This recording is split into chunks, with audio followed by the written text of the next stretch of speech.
más a tu clase de Historia de México de tercer grado.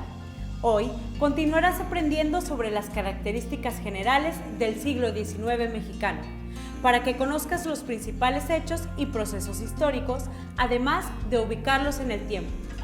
Durante esta clase te mostraremos una visión panorámica del proceso histórico conocido como Reforma. Conocerás a sus principales protagonistas, los hechos clave que forman este proceso y el orden cronológico en el cual ocurrieron. Antes de adentrarnos en el proceso de la Reforma en México, retomemos lo que ya sabes. Te daremos una pista. Uno de los protagonistas de este proceso fue Benito Juárez García, presidente de México. Piensa en todo lo que sabes sobre la vida de Benito Juárez y las transformaciones que impulsó en México durante su mandato. Anota en el cuaderno todo lo que recuerdes. Probablemente pensaste en algunos datos biográficos de Juárez o en hechos clave como las guerras e intervenciones que enfrentó mientras fue presidente. Utiliza tus anotaciones para responder las siguientes preguntas. A lo largo de la clase tendrás la oportunidad de enriquecerlas y al final las vas a revisar. ¿Qué hechos marcan el inicio y el final del proceso de reforma en México? ¿Qué transformaciones impulsaron en México durante este proceso? ¿Cuáles fueron los hechos clave de la reforma? En la década de 1850, cobró relevancia en México una nueva generación de políticos con ideas liberales que buscaba transformar al país. Su propósito era dejar atrás la herencia colonial que dificultaba que el país se modernizara y avanzara en los ámbitos político, económico y social. Cuando lograron llegar al poder, promovieron una serie de cambios que llevaron al país a la guerra civil. A este proceso de transformaciones y enfrentamientos entre mexicanos se le conoce como reforma.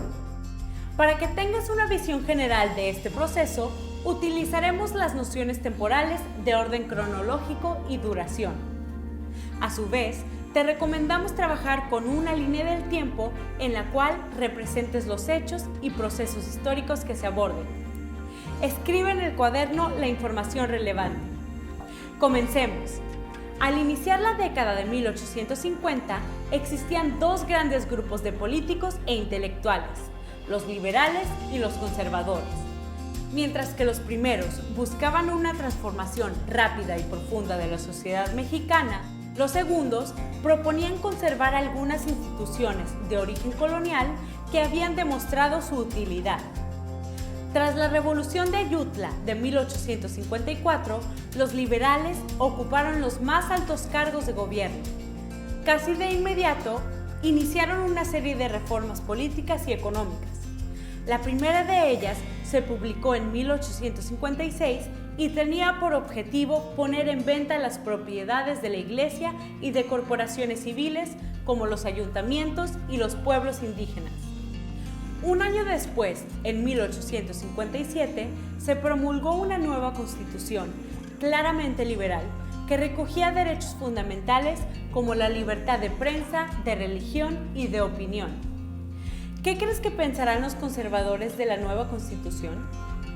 El descontento conservador llevó al estallido de la Guerra Civil en 1858, de tal manera que existieron en México dos gobiernos paralelos, el conservador en la Ciudad de México y el liberal en Veracruz. Durante la guerra se promulgaron nuevas leyes conocidas como de reforma, por las que se estableció la separación entre la Iglesia y el Estado, además de la creación del registro civil en 1858. La Guerra de Reforma concluyó en 1861 con la victoria militar de las fuerzas liberales. El gobierno de Benito Juárez se estableció en la Ciudad de México y siguió adelante con las leyes de reforma. Sin embargo, los conservadores no se darían por vencidos tan fácilmente y en los años siguientes el gobierno de Juárez debió hacer frente a nuevos retos. La Constitución de 1857 y las leyes de reforma establecieron principios fundamentales que aún rigen en México y están contenidos en sus leyes fundamentales. A partir de ese momento, los derechos ciudadanos fueron reconocidos en todo el país. Es momento de aplicar lo que aprendiste sobre el proceso histórico de la Reforma en México. Recuerda que en esta clase estás utilizando las nociones temporales de orden cronológico y duración. Organiza temporalmente tus anotaciones y elabora una línea del tiempo similar a la que se observa en el pizarrón. Te sugerimos diferenciar gráficamente los hechos y los procesos históricos. Para estos últimos, puedes utilizar barras o líneas de colores que abarquen los años que corresponden a cada proceso. Revisa tus respuestas a las preguntas iniciales de la clase. Enriquécelas con lo que aprendiste sobre la Reforma y los cambios que introdujo en el país. A partir de tus anotaciones, reflexiona sobre lo siguiente. ¿Qué nuevos aprendizajes lograste sobre el tema?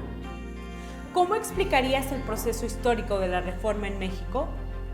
¿Qué otras cosas te gustaría saber al respecto? Con esto concluimos la clase de hoy.